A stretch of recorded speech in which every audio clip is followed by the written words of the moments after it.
Oke, salam dan salam sejahtera, dan pencerahan saya adalah berkenaan dengan isu yang mana melibatkan rayuan terakhir Najib didengar Khamis ini. So, welcome to Sungai Buloh In, yang mana kalau kita lihat di sini kenyataan daripada Mahkamah Persekutuan hari ini menolak permohonan Datuk Seri Najib bagi menangguhkan pendengaran rayuannya bagi mengenepikan sabitan serta hukuman terhadapnya dalam kes berkaitan dana 42 juta SRC International Sedia Berhad. Dan di sini saya lihat Ketua Hakim Negara Tun Tengku Maimun Tuan Mat yang mengetuai 5 panel hakim dalam penolakan permohonan ini mengarahkan pihak pembelaan meneruskan rayuan utama mereka Khamis ini. So Khamis ini kita akan lihat Datuk Seri Najib dan dengan barisan-barisan peguamnya untuk terus membuat rayuan utama mereka. Rayuan utama akan diteruskan pada Khamis ini pada pukul 9 pagi. Ya, ini merupakan rayuan bekas Perdana Menteri itu yang terakhir.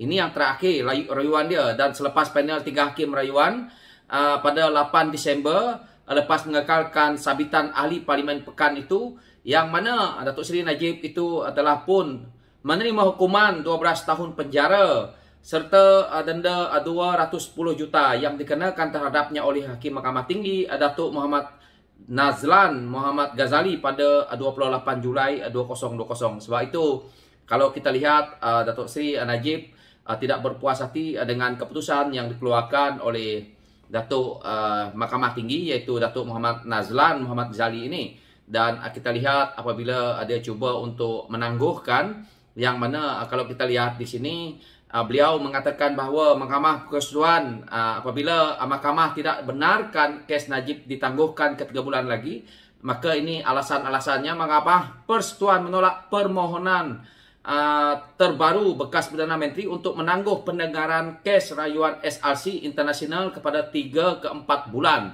Jadi dia minta tangguh 3 ke 4 bulan. Ini adalah alasan yang hendak digunakan supaya harapannya Parlimen dibubarkan dan akhirnya berlakulah pilihan raya, dan akhirnya jika untung sabut timbul, untung batu timbul, untung sabut tenggelam. Jadi harapannya begitu, kalau UMNO menang dan Barisan Nasional itu menang dan beliau mungkin boleh terlepas daripada hukuman ini. Ini adalah harapan yang menyebabkan pada saya kenapa dia cuba untuk melengahkan untuk menangguh ke 3 bulan ataupun ke 4 bulan ini. Ketua Hakim Negara Tengku Maimun Tuan Kumat berkata, semua pihak sudah sedia maklum bahawa pendengaran kes ditetapkan pada 15 sehingga 26 Ogos ini. Maka terakhir adalah pada 26 Ogos ini, maka kes ini akan berakhir sama ada Datuk Seri Najib akan ke Sungai Buloh In ataupun beliau akan bebas. Jadi justru itu katanya persediaan sepatutnya dibuat lebih awal, kerana dia membuat untuk membuat rayuan penangguhan ini, dia tidak bersedia tahu. Dia tiba-tiba aja. Persediaan sepatutnya dibuat lebih awal. Sebab itu kenyataan ini mengatakan bahawa sepatutnya persediaan dibuat lebih awal. Prosiding rayuan utama itu akan bersambung pada Khamis depan.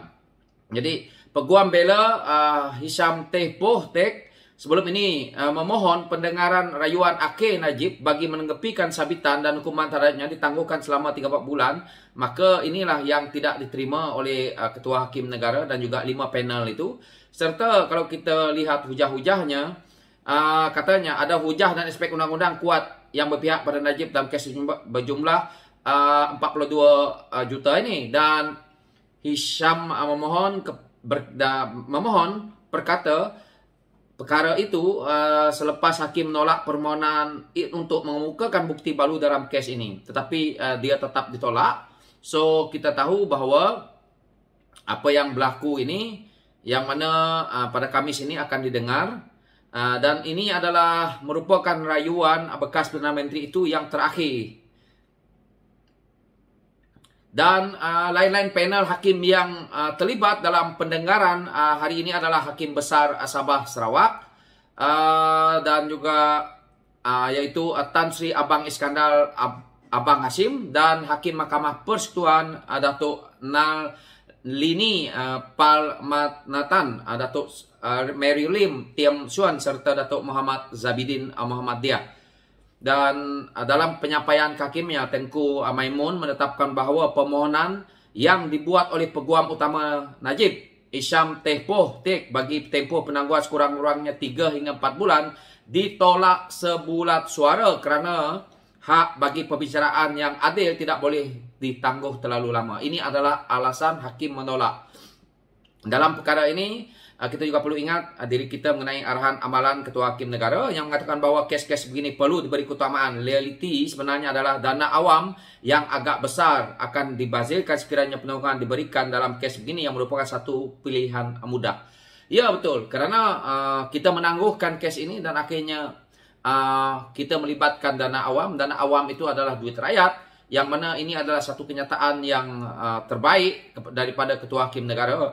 Dan dia kata perkara 8 Perlembagaan, Persekutuan dan Kedaulatan Undang-Undang menuntut perayu dilayan sama seperti yang tertuduh yang lain. Jadi kalau begitu sepatutnya kalau namanya si tertuduh, kita lihat banyak bodyguard lah, apalah keistimewaan semua ada, itu terpulang lah. Tetapi itu yang rakyat lihat. Oleh itu kami menyatakan sekali lagi bahawa walaupun perayu berhak mendapat haknya menukar peguam, dia tidak berhak membuat pilihan ini dengan mengorbankan mahkamah, pendakwaan atau keseluruhan sistem keadilan. Katanya untuk menambah pihak pembelaan mau memohon penangguhan ini adalah sebab mudah bahawa mereka tidak bersedia. Ini sebenarnya alasannya, konon-kononnya menukar peguam dan akhirnya mereka tak sedia. Tetapi kerana kecekapan dan keadilan itu, yang mana kita patut berterima kasih kepada Ketua Hakim Negara yang mengambil iktibar, yang kita lihat mengambil tindakan terlalu bijak, sehingga mereka dapat menghidu apa yang dibuat oleh Datuk Seri Najib ini untuk cuba melepaskan diri dengan membuat penangguhan-penangguhan. Jadi Tengku Maimun menegaskan bahawa masa yang diambil untuk kes ini, terutamanya jumlah hari yang ditetapkan untuk pendengaran, bermakna ramai lagi penjenayah dan orang yang dituduh terpaksa menunggu giliran kerana mereka menunggu giliran mereka untuk rayuan mereka didengar. Jadi Datuk Seri Najib patut melihat kalau betul sayangkan negara, kalau betul ini tidak pentingkan diri sendiri, tidak patut membuat penangguhan, tidak patut memikirkan diri sendiri sahaja, kerana ramai lagi rakyat lain yang hendak membuat penangguhan ataupun hendak mendengarkan kes mereka. Dan ini adalah juga beliau juga orang yang kena tuduh dan orang yang juga terlibat dalam kes mahkamah. Sepatutnya beliau juga jangan selalu membuat penangguhan kes. Lebih cepat, lebih baik. Maka ramai rakyat Malaysia yang menunggu-nunggu beliau check-in di hotel Sungai Buloh itu. Kerana kita tahu walaon-walaon sekarang ni juga memainkan peranan, iaitu mereka mengaitkan isu cuba membuat propaganda dengan kes terowong. Yang mana itu pun saya lihat propaganda walaon, yang mana pimpinan-pimpinan Barisan Nasional yang lain, walaon-walaon dari situ, mereka cuba untuk mengspinkan cerita untuk nak mengelak bahawa seolah-olah benda-benda yang seperti ini mereka boleh spinkan dengan isu skandal lain. Tetapi rakyat hari ini bukan bodoh. Kalau kamu sebut cerita terowong, rakyat akan buka Google, rakyat akan cek, rakyat akan tengok siapa yang di sebaliknya, siapa sebenarnya yang dapat untung. Orang yang senyum yang dapat kes mahkamah, tetapi orang yang dapat laba daripada cerita-cerita ini, akhirnya mereka mengaut berjuta-juta, termasuk Datuk Seri Najib sendiri.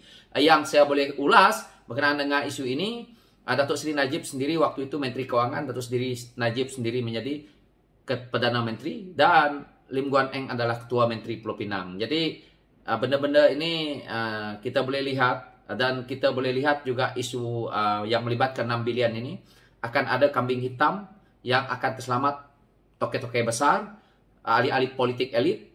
Ini kita rakyat perlu tolak, dan kita harus menilai bahawa sebenarnya kita mahu yang mana. Saya tidak takut dengan propaganda walaon-walaon ataupun ahli-ahli UMNO yang terus menyokong. Yang mana saya lihat kenyataan-kenyataan hari ini, mereka kata kita perlu mempertahankan parti kita demi bangsa kita, demi maruah kita. Kenyataan-kenyataan daripada akar undi UMNO ni. Tetapi mereka lupa bahawa apa ayat yang mereka gunakan ini sebenarnya tidak relevan lagi. Dia bukan kita nak mempertahankan parti, tapi kita nak pertahankan integriti negara kita ini untuk pembangunan, untuk keseluruhan rakyat. Jadi cogan kata yang UMNO nak pakai, propaganda yang UMNO nak pakai, perlu diubah. Rakyat dah tak mau. Kerana kita rakyat dalam negara ini hidup berbilang kaum. Negara ini bukan milik UMNO. Negara ini adalah milik kita bersama. Sebab itu Sabah Sarawak itu adalah wilayah. Jadi pemimpin-pemimpin UMNO, walaon-walaon UMNO harus mendengar bahwa jangan kamu nak mikirkan bahwa kamu sahaja yang duduk di Malaysia ini. Malaysia ini milik bersama. Kamu mengaut keuntungan daripada minyak dan gas daripada Sabah Sarawak, PAM ke UMNO, walaon-walaon, geng-geng UMNO, elit-elit politik UMNO yang dapat keuntungan, tetapi rakyat keseluruhannya merana kerana kamu kerakusan, salah guna kuasa, rasuah berleluasa, akhirnya yang menjadi balanya adalah kepada rakyat itu sendiri. Jadi itu saja yang saya dapat lihat. Saya bukan menghentam partinya, tetapi pemimpin-pemimpin UMNO termasuk yang di bawah-bawah ini sudah mulai rakus, kerana itulah perlu diganti. Dan saya lihat pimpinan muda UMNO sendiri pun tidak berjiwa besar untuk, kalau nak spin pun harus ada fakta yang jelas. Jangan memain propaganda yang sangat murahan, yang mana hari ini semua maklumat di hujung jari, sekali Google semua dapat. Jadi propaganda itu akan dicek. Jadi pemimpin-pemimpin yang ada dalam Pakatan Harapan tidak bodoh. Pemimpin-pemimpin yang ada dalam Pakatan Harapan adalah pemimpin-pemimpin yang mempunyai integriti, yang mempunyai kebolehan, yang mana boleh mengakses ataupun boleh melihat segala sisi untuk melawan fakta Anda. So itu pencerahan saya. Sekian, terima kasih.